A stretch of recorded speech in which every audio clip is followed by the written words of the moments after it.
we were pissing neon green every day. The big ball of heat in the sky was too much. I thought there was a bear. Reality goes, yeah, fresco. That's what I'm saying.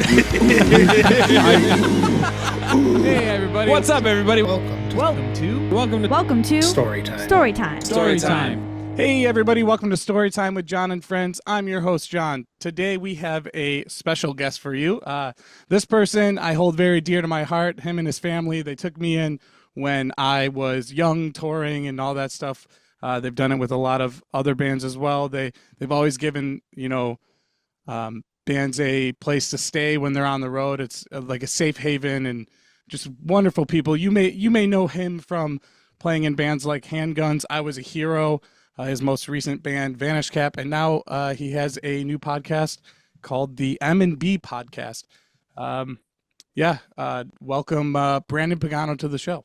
Wow, what a beautiful intro, John. Thank you for having me, dude. Thanks so much for coming on, man. Of course, dude. I've been a fan for a long time. I've been a big supporter of the pod. You doing a podcast was, early days inspiration for me, being like, oh, he's out there putting out clips. He's out here editing the show like all by himself. Like, this is doable. Like, I know he's busy. I know he's doing stuff. So, oh yeah.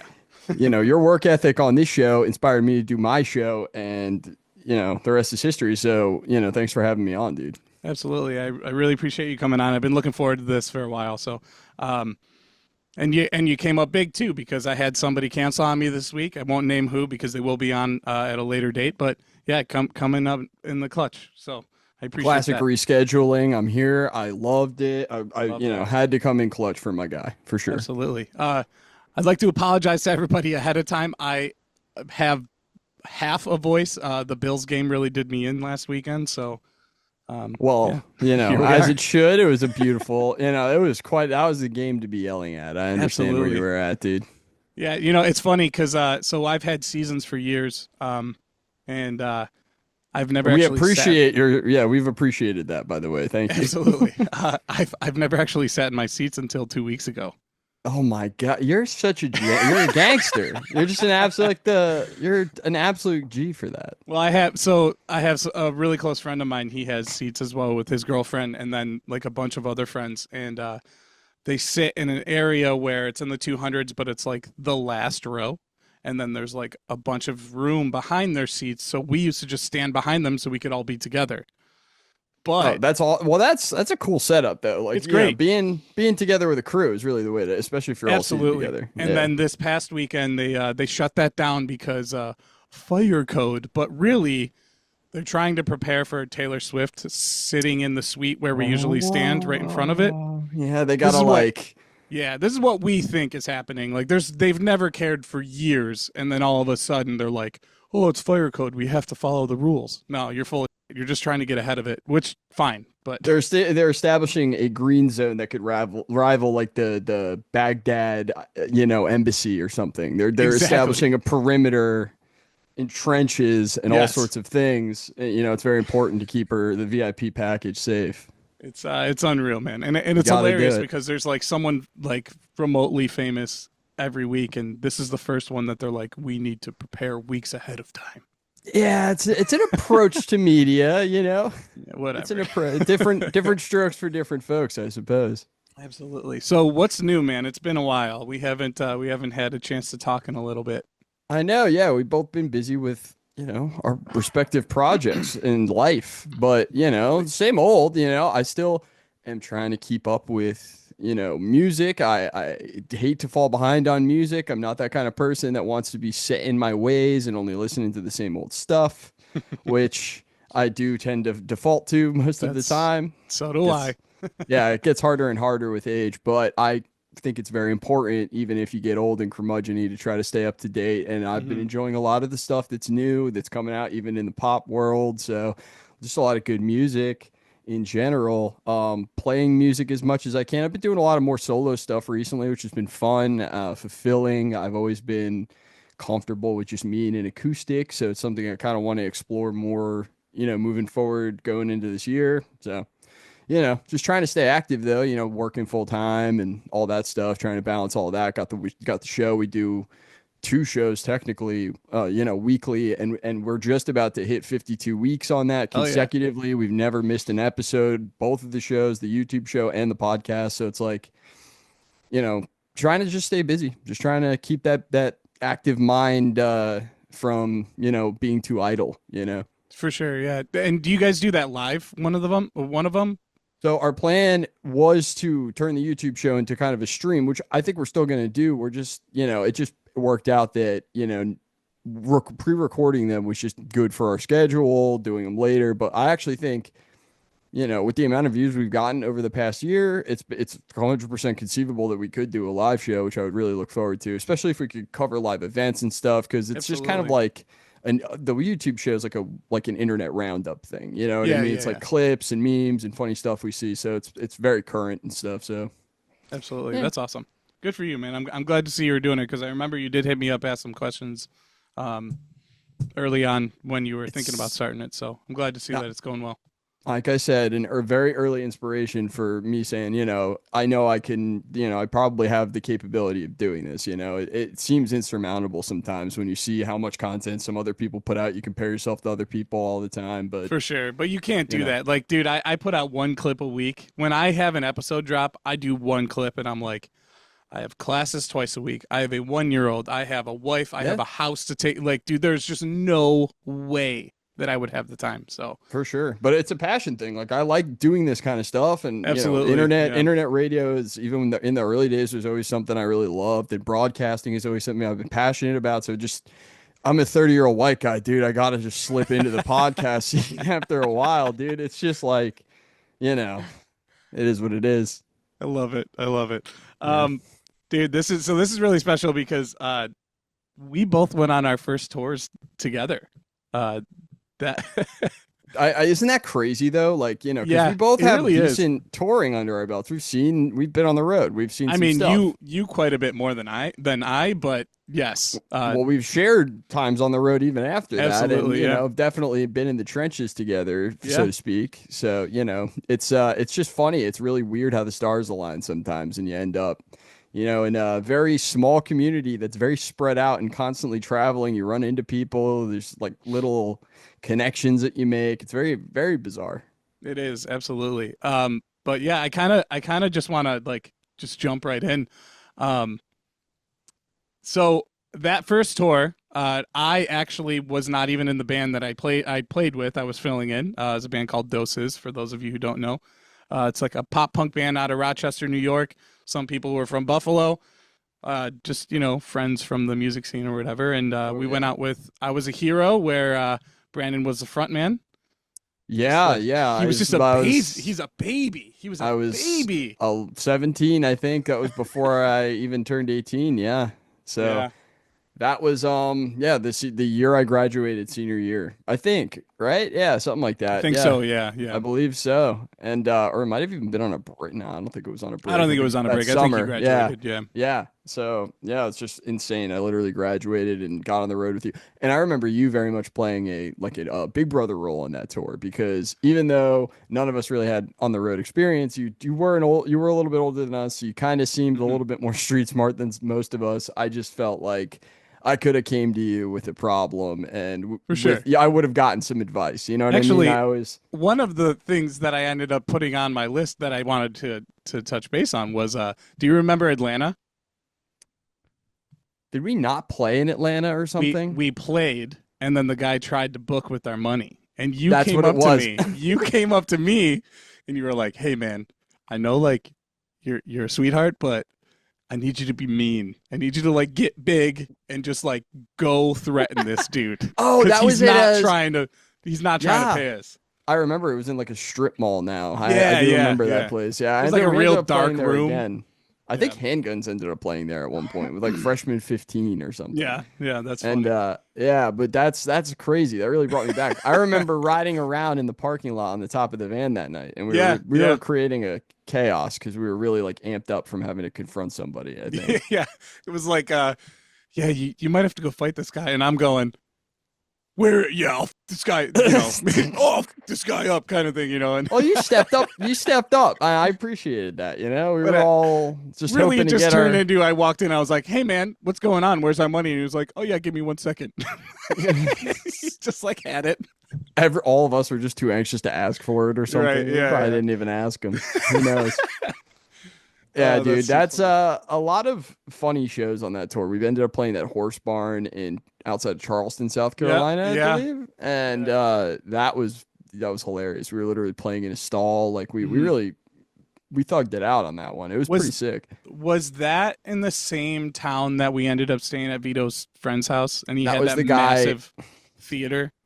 Dude, that guy used to own a server for Battlefield 2 that we all used to play on. That's and he used right, to own and yeah. operate it or whatever. He had like a own building to run a server for like multiple different games. And we Yeah. all were in his gaming clan, and he had like a home theater. And shout out Caneslayer, my OG gaming community from back in the day, back in the internet forum days when before Reddit, you had to find these insular, smaller communities on the internet. It was weird. Yeah.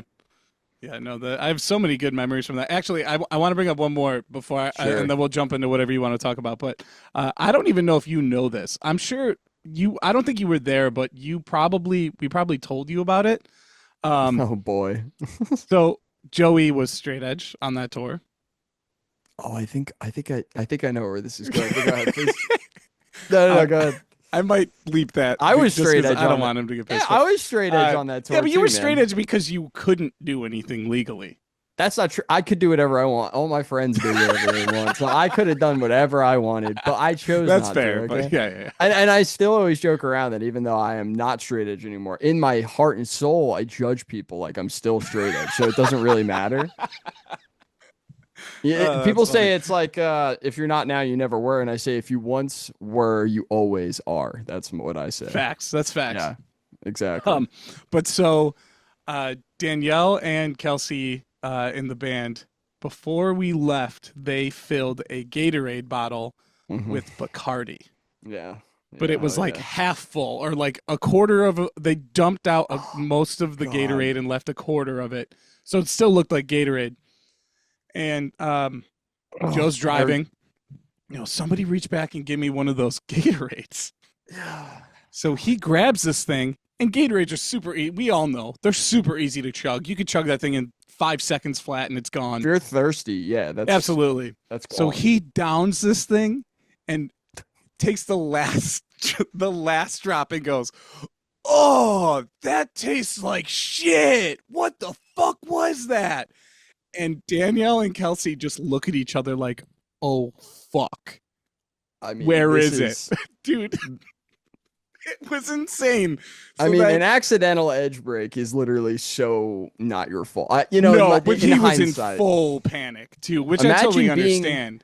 Imagine being behind the wheel of the vehicle and this happens, and you've never drank before, and no. you just chugged half a bottle of Bacardi. Yeah, you're gonna start tripping, dude. I get that a little bit.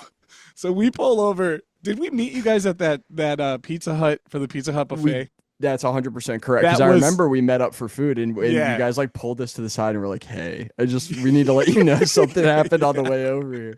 So right before we drove there, we were like on the way there, and he pulls over and he just starts. I'm like, "Dude, go puke! Like if you're gonna freak out, like you need to puke. You've never done this before. You just drank an immense amount. Yeah, it's gonna make you feel better to just not worry about this in your system." So he fucking starts projectile vomiting everywhere, and we're just like, "Yeah, get it out, bud." And he's like, "I'm not edge anymore. I gotta get these fucking tattoos covered up." Like all this shit. I'm like, "Dude, chill. It's okay. Like." No one. I'm not gonna tell anybody, so don't tell anybody, guys. Okay? It doesn't even count. It doesn't even count, dude. He didn't actively know. Yeah, you gotta. Yeah, it's like if you got dosed. Like it's like you're good, dude. It's an accident. It's a drug. It was accidentally in the beverage. That's awesome though, dude. Yeah, because I would have tripped, dude. I remember, especially at that age. You hold that to your heart, bro. You absolutely, really and I mean, like he has like all the tattoos and shit too. Like that is his lifelong choice. So and I still have mad respect for people who can tough it out and get through life without a little bit of levity substance wise. In my opinion, like I find a lot of help with stuff, I found that, moderation is key always. I always preach moderation for everything, but like, Mhm. I really respect people who preach straight edge, who live straight edge. And no, I don't count coffee. I'm sorry, dude. you know? Right, absolutely.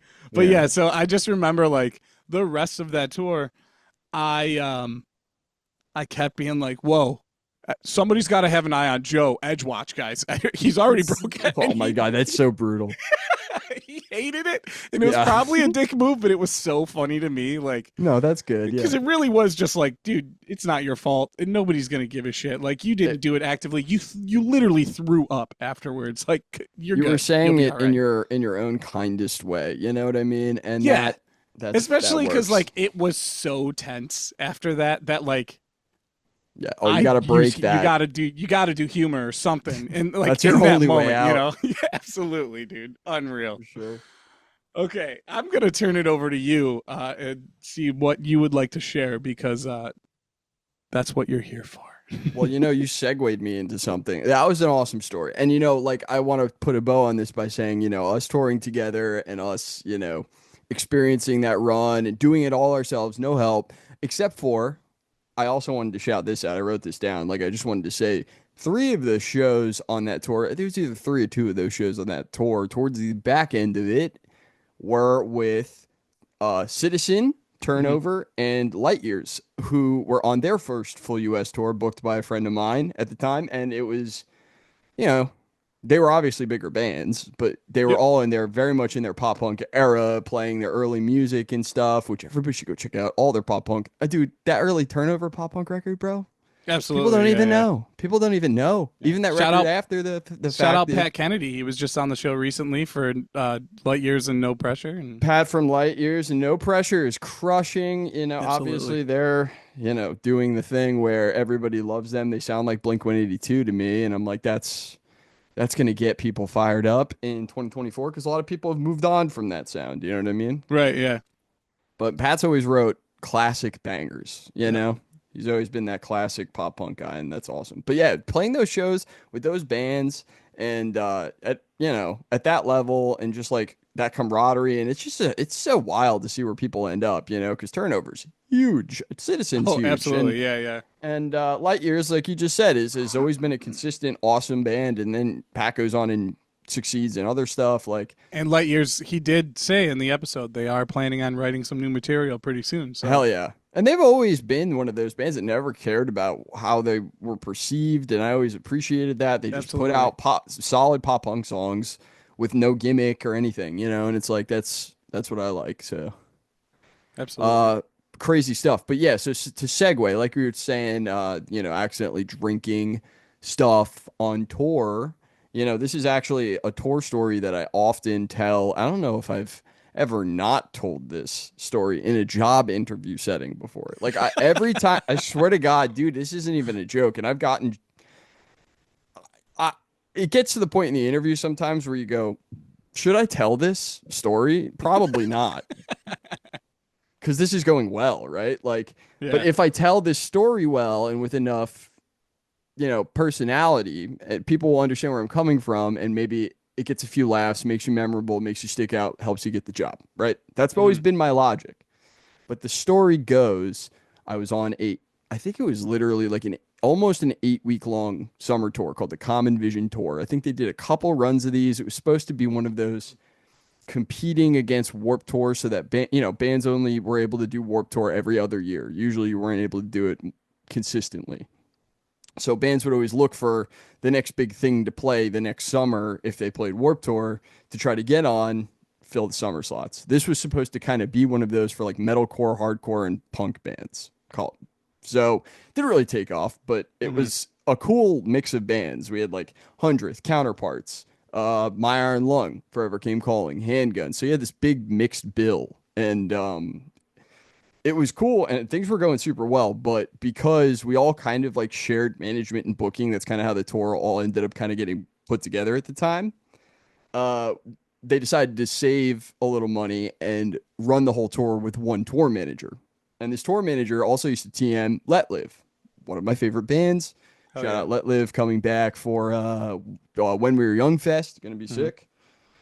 But they're known for being a very cautious, crazy live band. He's had to deal with all sorts of crazy Let Live stories. He was telling us all sorts of wild Let Live stories. So this is supposed to be cake for him, right? Yeah, you're handling 8 bands, but you're kind of in charge of everybody, and everybody's gonna, listen to you. So it's a pretty simple gig. And so he took this gig, but the headliner bands, Counterparts 100, their vans were kind of full with their touring parties. Like too many people already. So we decided we'll let this guy ride with us, and it'll probably only work out to our benefit because then the whole TM, because we're kind of like mid bill on this tour. But if the TM rides with us, he's going to have a little soft spot for us. Maybe we'll get a nicer green room one day because he's got to have his little office, or maybe we'll get, So we saw a benefit to that, and he was a really cool dude. So we take him with us, and we grind this tour out all summer. It's hot as shit. The venues are too small. Everyone, but it's cool. The shows are great, and everybody's having a good time. But we get to the night before Minnesota, and show just like any other. Green room situation actually kind of bigger than normal, so people are kind of spread out in their own rooms.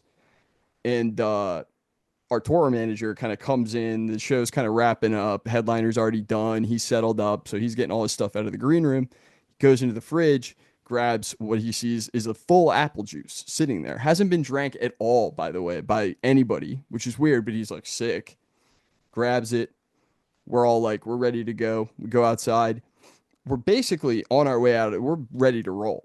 And he's just standing outside the door. He cracks open his apple juice. He's all excited. Takes the world's biggest, healthiest swig of apple juice, dude. And immediately, like, just, it's coming out of his nose. It's coming out of his eyes. It's coming out of it all over. He's freaking out now. And the entire thing is piss. Oh, no. That is not where I thought that was going. What the fuck, man? There's piss in the green room. Somebody had pissed in the apple juice container and thought it would be funny to put it in the support band's green room. And so thinking maybe a support band would drink this. No, we're all too stoned that night. Somebody came with the za, and we were all stoned off our face and couldn't even get off the couch. But apparently our bass player saw who put it in there, right? And he's so not a weed guy. So he's all like sitting in the corner, not able to talk. But eventually he's like, hey, I kind of know who it was, guys. And we're like, dude, you got to tell us. Like, what the fuck? And this is the head tour manager who drank this. So he's out. Person you want to do. Oh, dude, he's out for blood. Dude, we had to pull him back in the... And again, mind you, he's tour manager Let Live. He's had to get scrappy with people. He's had to be all security guard, all this shit he's had to deal with. So he's ready to fucking go. And we're like, dude, get in the van. Come on. Like, let's handle this later. Like, let's get out of here and handle this later. And he's literally ready to freak out. And we're pissed for him, too. We get it. And we're the support band. So it's like, who's doing this to us? It's got to be one of them. Somebody up top did this. So we find out who did it just to save any issue. I guess I won't announce which headliner it was, but I'll say if you look at the tour flyer, their build is the headliner. So if you go back and you check out the Common Vision Tour show flyer, I believe their build is the headliner. But, well, suspend your hate. Suspend your hate because, we're not done. So, our tour manager is very, very mad, and we're trying to calm him down. We roll out. So we're like, we don't want to fight to start. We need to get the fuck out of here. We start rolling, and we start trying to brainstorm with him, trying to calm him down a little bit, cool the situation down. And we basically goad him into being like, yo, he's saying he wants to go home. He feels very disrespected and fuck you guys and fuck the tour. Like, not us, but, fuck this. I'm not going to deal with this. And we understood that entirely, but we would have been very sad if he had left us. And he, frankly, I don't know if anybody else was going to do as good of a job as him. So I was like, would really like if you stayed on board. So what we came up with was, let's ask this band if they'd be willing to give up their guarantee for the next show, call it even. Like, pocket that shit. Right, That's for you. Yeah. Just for inconvenience, call it a day. You know what I mean? And nothing ever has to get said about this again. And he was down with that. He actually thought that was a good idea. So proposed that to the band. Band said, no way. Band's like, not a shot. And it's like, I don't think you're in a position to really Right, leverage your argument here, but okay. And so he starts to really kind of consider. He's like, I'm looking at flights. I'm going home, and I'm like, one last shot here. What if, hypothetically, you piss and they drink it in front of you? And he was like, that would absolutely squash it. No problem. Eye for an eye, motherfucker. I was like, okay, well, how about we hit them with that and see what they say? Because then everybody can be happy and we can move on, right? And band also didn't respond super well to that at first. But after sleeping on it, they rolled up to Minnesota the next day. And we were playing at the Burns skate park. So it was a great show. And yeah, they really agreed to and it was all private. It happened in his office. He did it. He literally walked in, and the fucked up thing is that we never told anybody is that he spent all day drinking like Red Bull and like other stuff that was going to make his pee brown. You know what I mean? Like he really punished. He really punished them for this. And and they took it like champs. So, from what I understand, everything went down exactly the way it was supposed to. Hands were shook, and it was almost like vibes were better after that kind of thing. For sure, yeah. Everybody was like even more friendly. It was like, oh, now we're all friends. I guess now we have to be friends. And it's crazy, right? And I literally tell that story to people at job interviews when they're like, can you give me an example of conflict resolution in a workplace and blah, blah, blah, blah, blah. And I'm like, here's one. You want to hear a good one? This. And I basically tell an abridged version of that story and, explain life on the road. The piss part. Yeah. Oh my God. That's the thing. It's a gamble, dude. And I've never actually, in recent, God bless. Like I've never actually gotten the job, but fucking no, I've gotten the job. I just got a new job, and I told this story at the interview. Man. Shockingly, yeah. Who knew? Who knew? Everybody would. They would tell you. That's not good advice, by the way. Don't tell a story like that at a job interview. Don't do that if you're listening. I would not recommend that unless for some reason it works out. Holy shit, dude! That's wild. I am more shocked that you tell that at job interviews. I know. Than people really than don't that happening me. The way it did. Yeah, because that's life on the road. Right. Yeah. That's handling business and dumb bullshit and macho, ego crap. But at the end of the day, it resulted in a very fun story. Yeah. And they say drinking piss can be good for you. Somewhere I've read that. I don't know if that's true. You're watching too much of the at your mom's house podcast, man. Is that what they say over there? So they found, Tom Segura. I do. Yeah. He always finds like fucked up videos and shit that they like make fun of or whatever. And they came across this guy that he talks all the time. There's YouTube videos of like the benefits of drinking your own piss. Wow. And they went off on that for a while. And now I'm gonna have to get into this algorithm of drinking piss. Yeah, dude. I think they ended up having the dude on the show at one point or something. Holy shit! Yeah, dude. It's okay. I'll look into this because I heard that the Hermetic Order of the Golden Dawn that Aleister Crowley was a part of is named that way because the whole magical aspect of it is you got to drink piss. Okay. Golden Dawn. Oh, okay. Yeah, so I've been on the same conspiracy rabbit hole that this guy's on, I guess, just in a different direction. No, so this dude isn't on a conspiracy. He lives it. This guy fucking does it. Wow. I like the true believers sometimes. That's how you can immerse yourself. Unreal. But yeah, that's a crazy story. I always tell that story, but it's very funny, and it's also just, in my opinion, somewhat professional way of handling a real problem, honestly. Absolutely. Yeah. If you're at a normal job and you drink somebody's piss, nothing like this is ever going to happen to fix it. Yeah. You know what, man? I'm going to do you a solid. I'm going to cut that into a real nice clip for you, and then I'll send it to you. And anytime you have another interview, you just show them. It'll save me tons of time. Dude. Thank and then you, it's like, they're like, why did you tell me that? And you're like, I didn't. You watched a video, and you're good to go. That's exactly right. That's a loophole. That might work. Bring content to the interview. Look at this is extracurricular. I do this on my own time for you guys, by the way.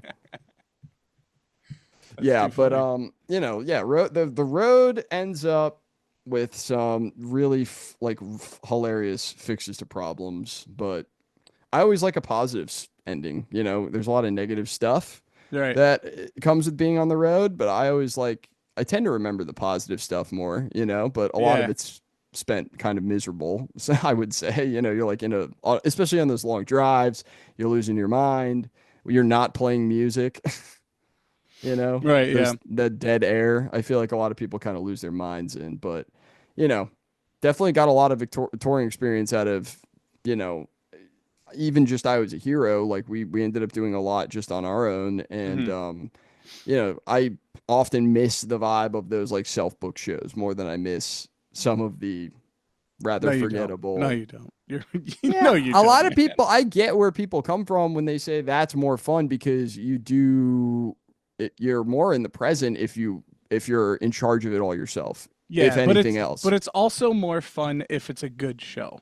No, that's for sure. If you show up to Scranton, California, and they're like, "Oh, we never promoted the show," and you're fucking on tour, you've been out for 30 days already, and you just set up, and they're like, "Well, you're not getting paid unless you play." That fucking blows. So, right. Speaking from experience, but the good ones are always the best for sure.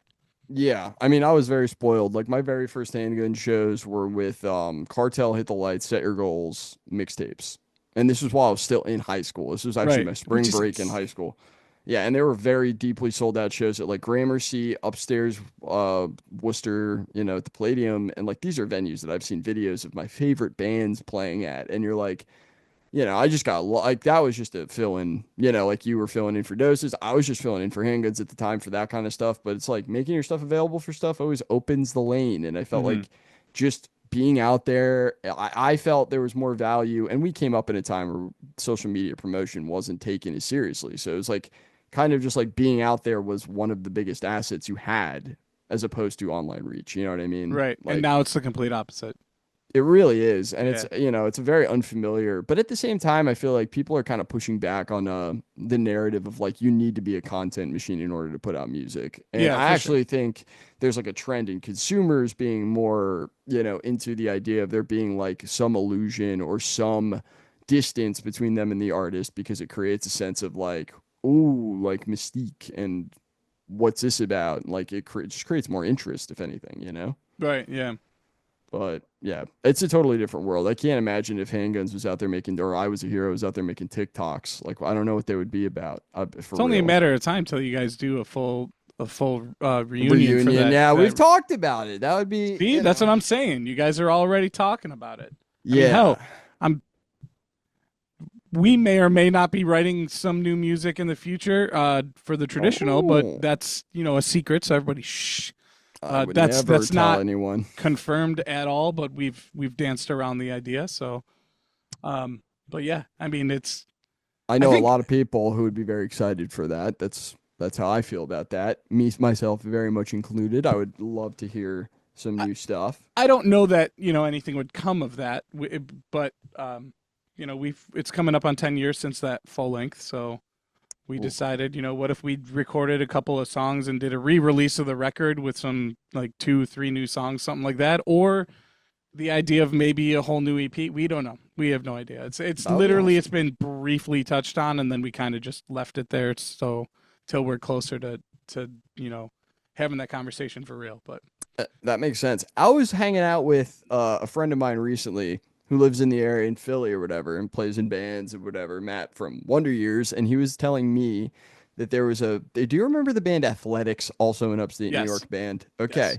They recently got back together, and I've heard that their music got really big, like abroad, like outside, internationally. I've heard China paid them to come and play. Like, oh, that's sick. they got big in some weird viral fashion elsewhere in a place where a lot of American bands just don't get picked up on that. And it's like, they just, you know, got back together and said, fuck it. Like, there's renewed interest. Let's get into this. You know what I mean? And they were always deeply talented, in my opinion. One of the deeply underrated bands. They were kind of like this cool post-punk, post-rock mix thing. I don't even know how to describe pop-punk / post-rock, but it was like, you know, delay pedals, and it was interesting. You don't hear that style a lot. Right. And I think it stands out even still, which is why the music got big out of nowhere. You know what I mean? That kind of thing. So it's like, you know, keeping You know, even if it's just for like an anniversary, put something out. Why not? You know, For you sure. never know. What's your take on that, on this like resurgence of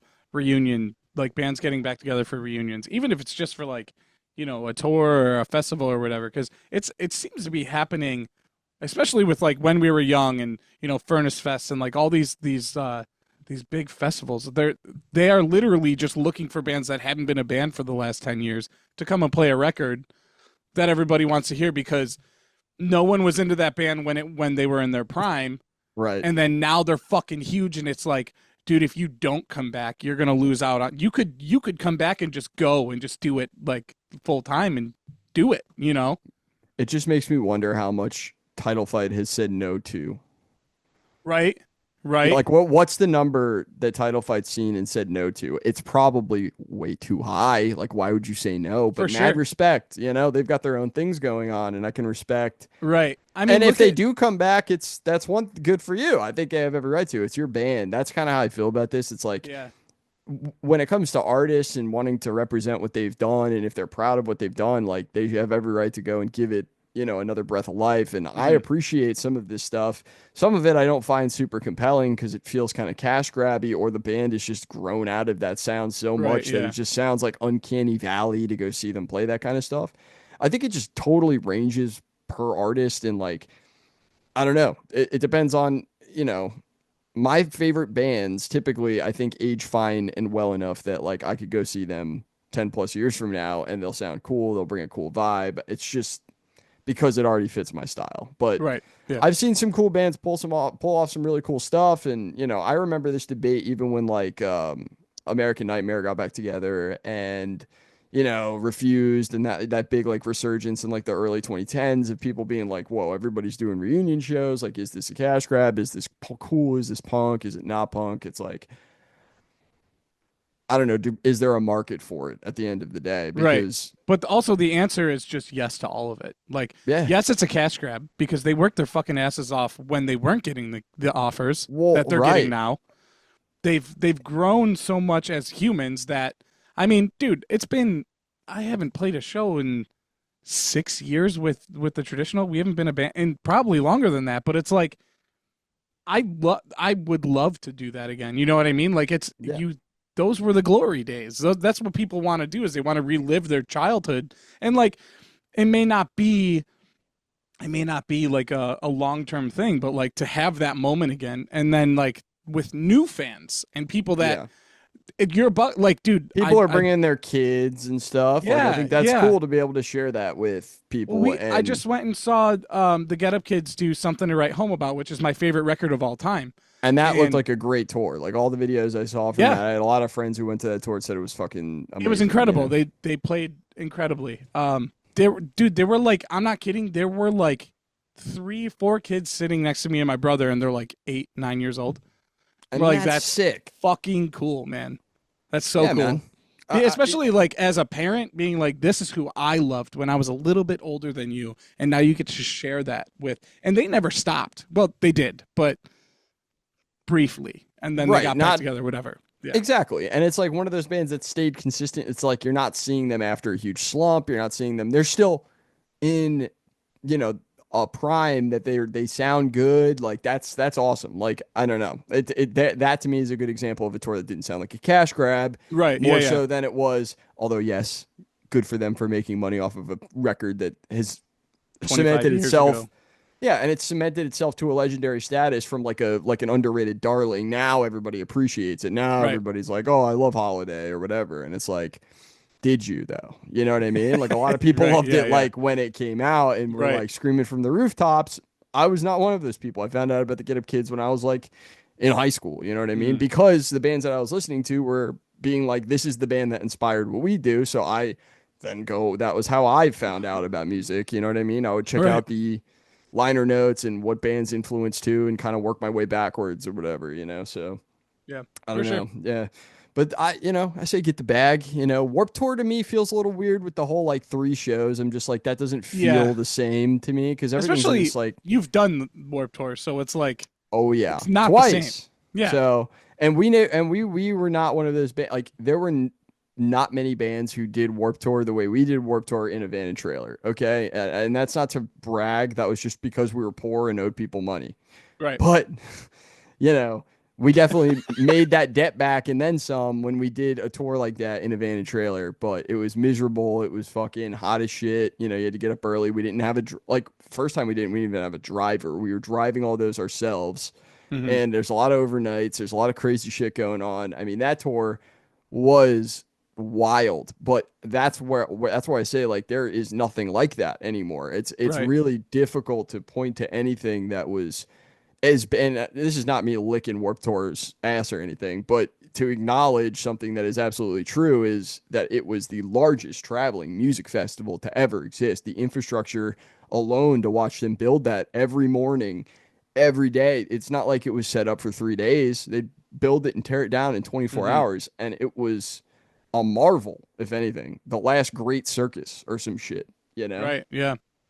Absolutely. But it's cool to see the branding come back. But it was like the last year we did it was 2015, and there was rumors at the time of Vans entirely dropping the sponsor and it's switching to the Journeys Warped Tour. They were like, you know, it was a different time. They were under a lot of scrutiny, obviously, and you know, time off has definitely aided their, you know, that all of that stuff over time. Yeah, it kind of, it's almost like a breath of fresh air. You know, there's a lot less of these predators that are around. It's my, you know, we've gotten better as a culture of talking Yeah, about yeah, this I kind think of stuff. so. I can admit that. I for hope sure. so. You know, it's you don't hear nearly as much about that type of shit happening almost at all compared to how it used to be.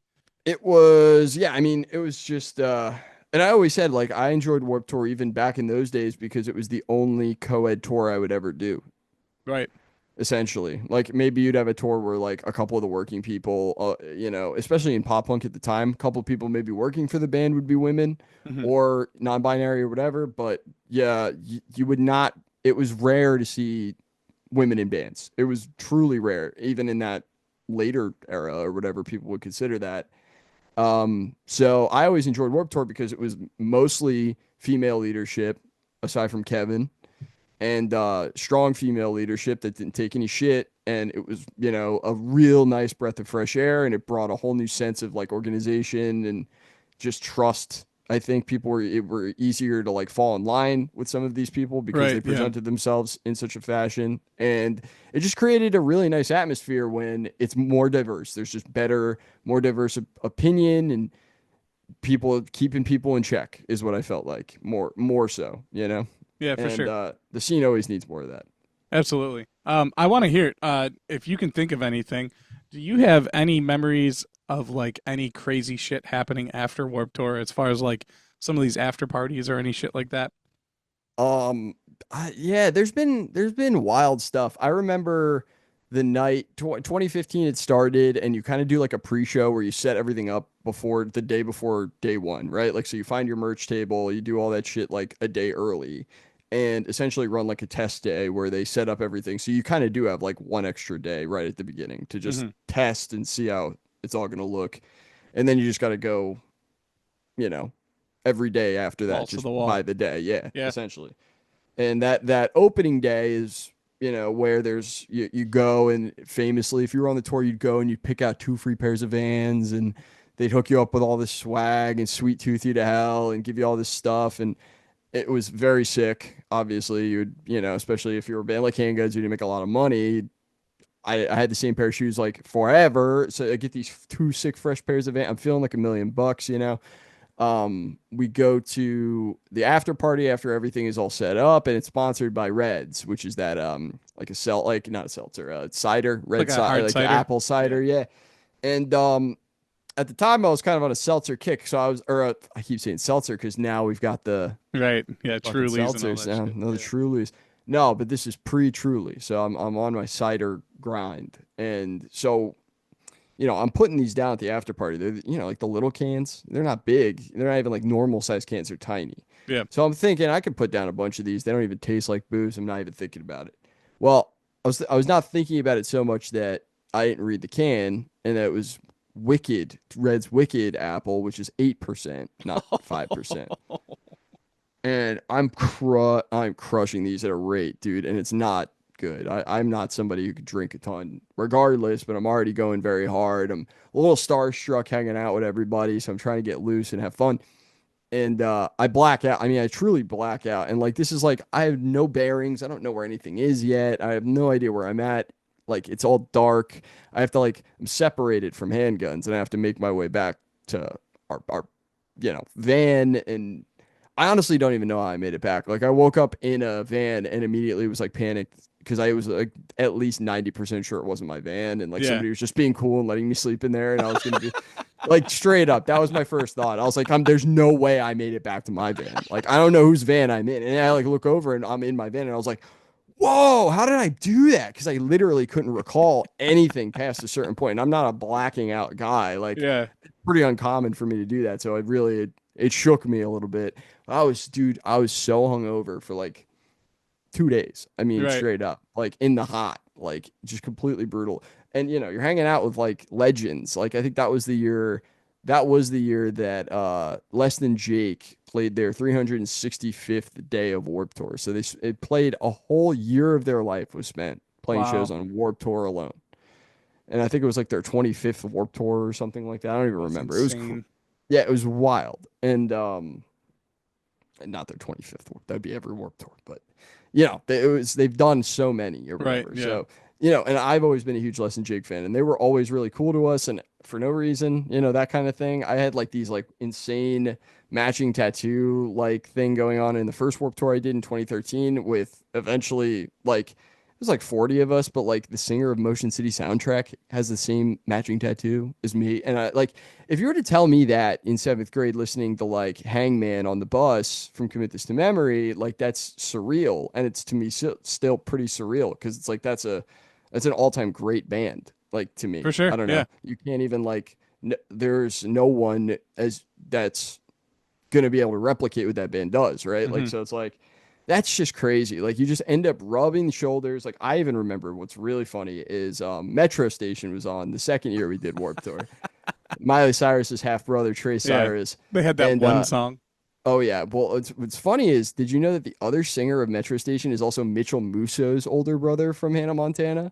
Mitchell Musso, who's he was the boy from Hannah Montana. Oh, okay, yeah. And so his older brother is the other guy in Metro Station. So you have like crazy. this weird like Cyrus, like fail son connection. No, yeah, not to be rude. We love you, Trace. He was a great guy, but he was dating. No, it was funny. A friend of ours who was like this like hardcore guy from like Long Beach or whatever, who, in my opinion, was like very nice or whatever, and I would never think of him to hire him for this job, but he got hired as like security. I think just because he was scary while he was moshing or something. Yeah.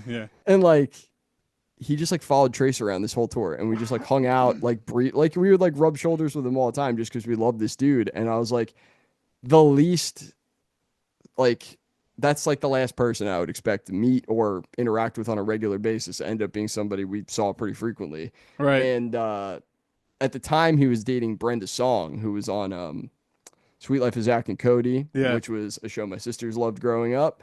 And I remember, dude, and it was pretty good. I liked it too. The Disney Channel, a little past me, but it was pretty funny. Yeah. But Brenda Song had this like catchphrase, "Yay me!" Her dad like owned the hotel they lived in. She was like the spoiled, whatever. Yeah. But I'm like waiting in line for a coffee at catering one morning or whatever, and I'm like, it's early, so I'm like not really paying attention to what I'm doing. I accidentally cut somebody in line, and they tapped me on the shoulder. It was like, "Hey, you cut me," but it was like nice, like they weren't being mean or whatever. And I turn around and it's Brenda Song. Oh wow. And I'm like, like I don't. It's not a big deal, but for me, I'm like, I've seen you on TV like so much. I almost said the catchphrase to her. I was like, I'm about to. She would hate that from me. Also, maybe not expect it from me. So yeah. It might have been hilarious in the moment, just because like this punk kid, on this punk rock tour. Yeah, I mean, dude, I was young enough too. I was so much younger than most of the people I was touring with in that whole scene. So it was just like kind of, I don't know. I had a different point of reference for like everything all the time. I always felt like a little kid. But yeah, funny stuff. You just rub shoulders with really weird people. Gene Simmons was at a couple of shows because he was at the time managing this Russian band that was like out for like 2 weeks of the tour. You're just like, what? Yeah, I met who? Like what? I don't know. Like stuff like that. You're just like, I can't believe this. Or like, Yeah. we had a working relationship with Riff Raff all summer because his merch guy and our merch guy got along, and he liked that our band name was Handguns, and he thought that looked cool next to the Riff Raff tent. That So he would dude. set us up next to him every day. And although that sounds like a cringe alliance, like at Warped Tour, you kind of have to like play things diabolically in the merch game because you don't want to. It's pick your own it's pick your own Right. spot every morning. So you really want to get a good location next to a place that's going to get a lot of foot traffic. And you know what got a lot of foot traffic? Riff Raff's double wide tent with a giant inflatable For sure. version of him on top of it. With his huskies next to him, these giant inflatable that the Right. poor guy would have to set up by himself every day. So our merch guy would help him set up, and then when Riff would do his signing, there'd be this massive line, and people we'd hustle the line and all this bullshit. So, Worked out it's in your like favor. that kind of stuff. What was That's that? crazy. I said it Yeah, worked out in dude. your favor though. It did. I mean, you got to take it for what you can get it. But if anybody were to see my Twitter banner, like me and Riff Raff, like we have a pretty contentious relationship. We go back and forth. But he's got to remember, I was there on the ground floor helping out his team. He can't be disrespecting me on Twitter like that. I love it, I'm, dude. I have. Hang on. Give me 2 seconds here. I gotta switch my attire for the podcast. We'll just throw on my Riff Raff hat for the rest of the show. Yeah. Because Is that gold? this was gifted to me for my assistance on Warped Tour, by the Hell way. yeah, dude. Because I did all that hard work for him. So, like I said, maybe get my name out of your mouth, Don't That's forget funny, where man. you came from, bro.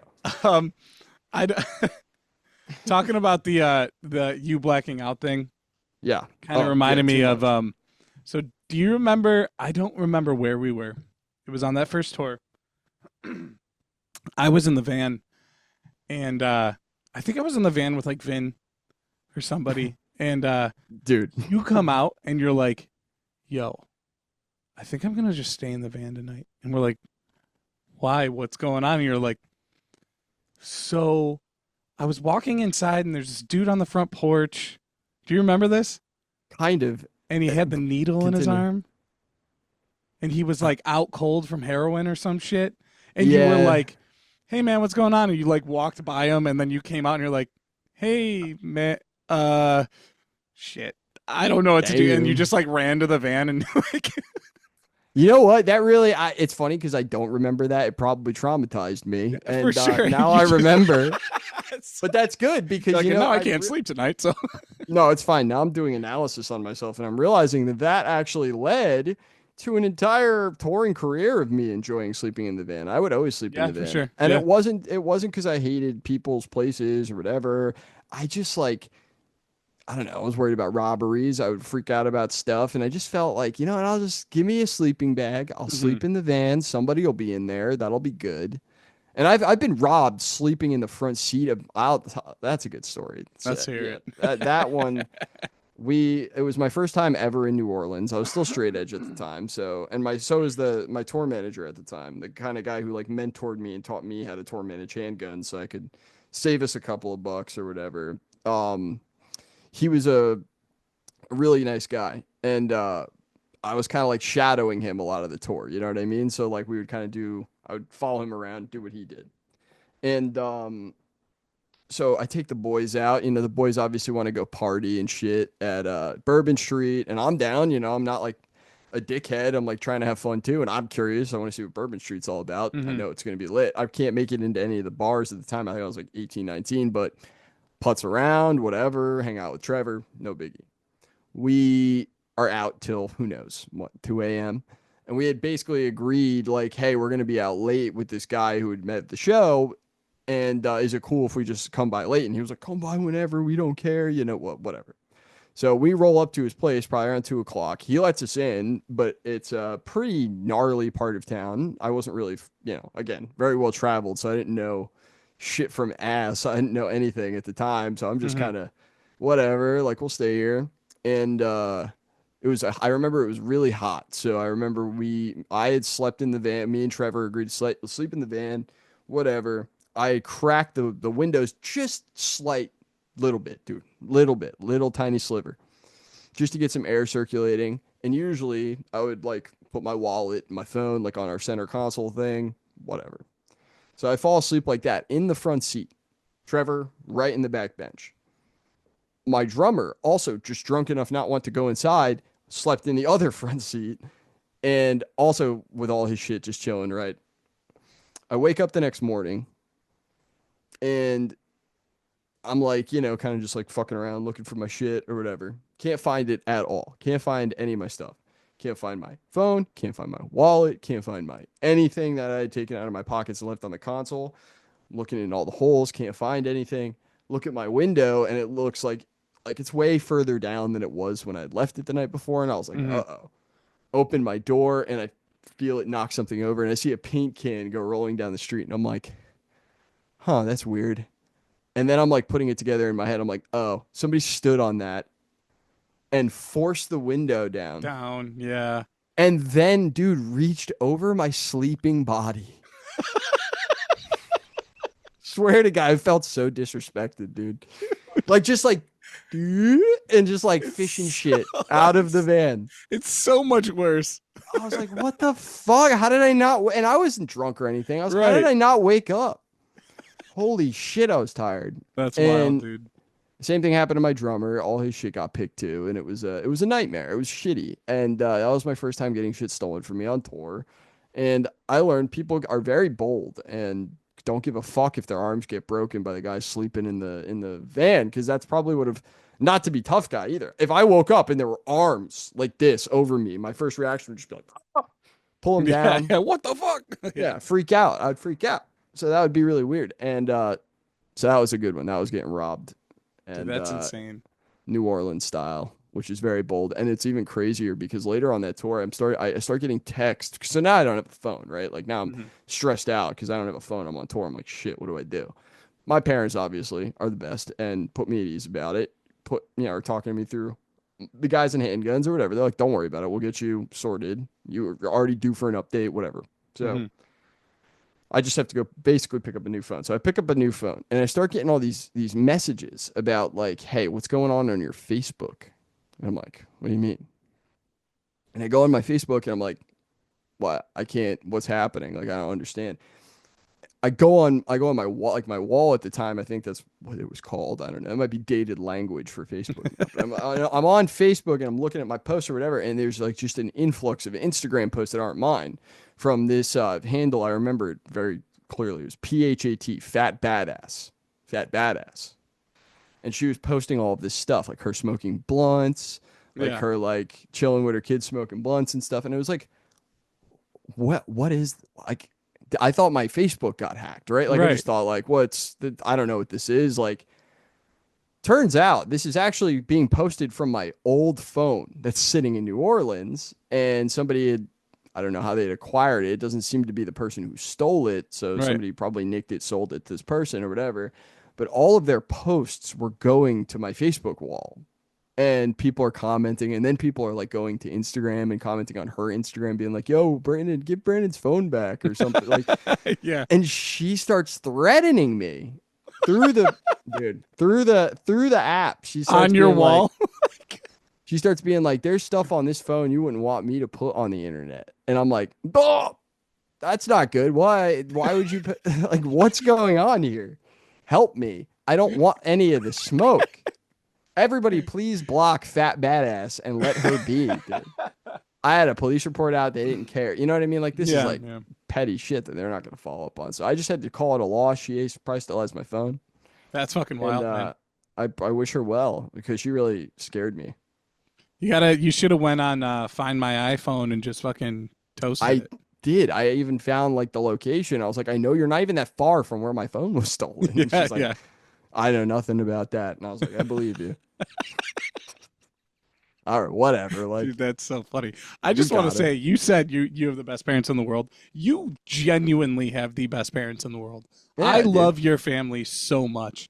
I mean, they're gangsters, man. They come down to Buffalo and we go to Bills games. You know, they're just such good people. Your dad's a fucking hero. Like, I want to get him on and like but I don't want to overstep because I just know that that's probably a weird thing for him to talk about, but because he's just like, No, such a good person, the man got a whole half page in alternative press. He got a whole full page in alternative press one time talking about this kind of stuff. So we always joke around. He was in alternative press before me, actually. I was in alternative press before you, bro. Well, lucky you. Everybody was in fucking alternative press before me, I guess. All right. Yeah, well, but the difference is you stayed in alternative press. I was the Heat Seekers or whatever the fuck, and then we never that's where again. I discovered many of my favorite bands, though, was those Heat Seeker. 100 Bands You Need to Know was a big one. I think we were 100 Bands You Need to Know back That's then. where I found out about the Wonder Years and the Menzingers on the same day. I think it was the 2010 issue of Bands You Need to Know. So big setup for me, because that's ended up working for Wonder Years for a couple of years. Yeah, I mean, you had fucking Soupy's beard on your wall for a while. You had fucking... That's a wild disclosure. Most people don't know about that. That's like top secret pop punk CIA. Do I need to take it out? No, leave it in. But I want people to guess. Like, is that real? It's like you don't even understand. You have no idea. Everybody I know knows how real it is. When it's like I the UFO topic. When I say this man and his family would take in any band on tour, I mean they would leave their fucking door open and say, "We're not home. Let yourself in." And if they didn't know you and they knew us, say I was like, "Hey, friend's band is on tour. They're good people. You can trust them. They need a place to crash." They would open with open arms. No problem. Like, that's so fucking rare. And honestly, like, lifelong friendship from that. You know what I mean? I mean, we made so many, like, to this day, I have so many friends that we keep and people we keep in touch with, and just people that I just genuinely grow to care about over the time. And we've created, it's that community building, it's that rubbing shoulders aspect of playing music that really drew me. That's what kept me involved. You know what I mean? Is like the sense of community, the sense of encouragement, everybody having each other's backs and like supporting art for what it is. A lot of people weren't, a lot of people were just very supportive and not so much as like this like blindly supportive, like, oh, good dudes backed hard type way. It was like this true communal aspect of getting this all together, making sure that there were people at these shows, making sure everybody was writing music to the caliber to get people to come out to these shows. Yeah. And really pushing themselves. And that's what I felt like I was a part of. And I, always am going to be grateful for that whole era of music and that whole wave of like alternative music coming up at that time, because bands like Pentimento, bands like The Traditional are going to be those like diamond in the rough bands 20 years from now. People go back and go, yo, I know everybody loved Top Mulligan in the Wonder Years, right? But like, what about these bands? You know what I mean? Like, I go back and I listen to, the early DC Screamo bands that aren't Fugazi or The Hated or, the big, band, like these smaller bands. And I go, damn, they were fucking onto something too. Like, damn, this is also just as fucking good, and it's nice to rediscover this shit, and that's where our scene's gonna be soon. You know what I mean? It's really getting up there, sure. And that's just cool to think about. That's sick. But yeah, my family really pushed to promote shit, and I'm always gonna be proud and of that legacy of those compilations that we put out, the Team Pagano compilations, which are still on Bandcamp. No label has come after us, even though we've really had to, even at the time, just really ensure some of these labels are cool with us putting some of these songs out on the comp with, big bands next to small bands type thing. We wanted to really include everybody, and I'm glad they're still allowed to be a thing and people are allowed to grab those tracks for free. For sure. Absolutely. And like you guys used to do the house shows in the basement and everything. Just so much fucking fun, man. I always joke around about those basement shows because we had Modern Baseball play the 2012. That was New Year's Eve. We played that show, and I just remember they I think they were like one of the first bands to play that night. They were, I think, second band to play because they traveled so far. But it was like kind of a favor for Zach Cirillo, who had just started working with them at the time. And I think they had just put that record Sports out. And I remember checking them out and be like, my first time checking them out being because they were sent in for the show. Show was already booked, and being like, this band kind of sounds like the Front Bottoms. I like this. Like, why not? Let it, like, and look at where their rise. I was just talking about that bit. Like, it was like a flash in the pan or whatever you would say, like this like insane moment of just like meteoric rise. You know what I mean? Right. Yeah. Which is insane too. Like I brought that up recently with somebody, and actually, I think it was I had Candy Hearts on recently. Yeah, beautiful. And we were talking about love it. to hear from them. And dude, it's just, and speaking of reunions, they just played I know. Fest. So, Yeah, I saw. you know, I watched that. Maddie is one of my favorite drummers. I love Matt. He's such what a good guy. legend. He's rocking, dude. Absolutely. But yeah, that's another connection, like you said, dude. Like did a whole Warped Tour with her too. Crazy. Yeah, dude, Candy insane, Hearts. dude. We have to do another one of these because we're running short on time here. I mean, I loved it. I feel like we were just we didn't flow even stating. touch anything. That's not You know true. what We I got mean? some stories in there. I dude. know, but I mean, there's so many more. I know it. You know what? It's Absolutely, Just there's so many more. I mean, I totaled up just for shits and giggles, right? I was like, I'm gonna go through at least the shows that are online and see how many shows I played with Handguns, just Handguns, and I got to 372 shows. Christ. And I was in Handguns for about 5 years, so Right, it's like yeah. a full year of that was shows. Definitely have stories, definitely have Right. funny stuff to talk about, but We didn't even touch on a lot of that, and I want to. So here's Well, what I'm we going to can. request. I don't. We're running a little long, so I do want to end the episode, but I want to do this again like very soon. let's do it. It's All right. easy, man. And you've got great internet. I've got great internet. We could do Dude, this is whenever you perfect. want. So, Yeah, absolutely. beautiful. All right, dude. I love you so much. I really appreciate you coming out. I miss you. I'm so glad that we got to catch up. Anything you want to promote? Now's the time. Well, thank you so much for having me on the show. I'm a huge fan. I was looking forward to this for a long time. And like you said, let's please do this again as soon as possible. You should come on for one of our streams and watch our funny videos with us. It's just a call in, so you should come yeah. in and Love just that. for shits. We want to have more people on. So, but yeah. So I have my own show, the MandB Podcast, where it's a weekly talk show with me and my friend Max. We cover politics, we cover conspiracy, we cover music, we cover a lot of stuff. Mhm. It's pretty much free flow, just radio, bro. You know what I mean? We got a soundboard. We're trying to kind of relive the shock jock days without being as nasty as a guy like Howard Stern used to be. You know, disgusting pig. But You guys don't have a Sibian or whatever the fuck they're called? No? we don't play with the bones of our old co-hosts on air. Fuck That's that, a thing. He really did that. That's I know. crazy. But no, I mean, we just try to entertain people. We want to be, a show that you could kind of leave on while you're doing other stuff and laugh along to. You know what I mean? Absolutely, Low yeah. commitment, happy, consistent show. That's the MandB Podcast. You could find us on, all of your podcast services. We stream to literally everything. You can download, our RSS feeds out there on our Linktree, linktree.com/MandBpod. Our Instagram is MandBpod. So yeah, just definitely look us up. We post at least twice a week. We have a weekly YouTube show that airs every Wednesday. We have a podcast that comes out every weekend. So, if you're into a nice blend of topics, we cover, all sorts of bands that we talk about on shows like this and a lot of other stuff. So come check it out. Hell yeah. I really appreciate you coming on, man. Again, I love you so much. I love your family so much. We're going to do this again very soon. Before you get off, we're going to have a conversation. But yeah, thanks everybody so much for sticking around, watching, listening. Everything he's got going on will be down below in the description. I will have links to the MandB Podcast, all his bands and everything he's been a part of. Show support. He's good people. He's really good people. I love this man so much with my whole heart. Yeah, we'll see you next time. Thanks.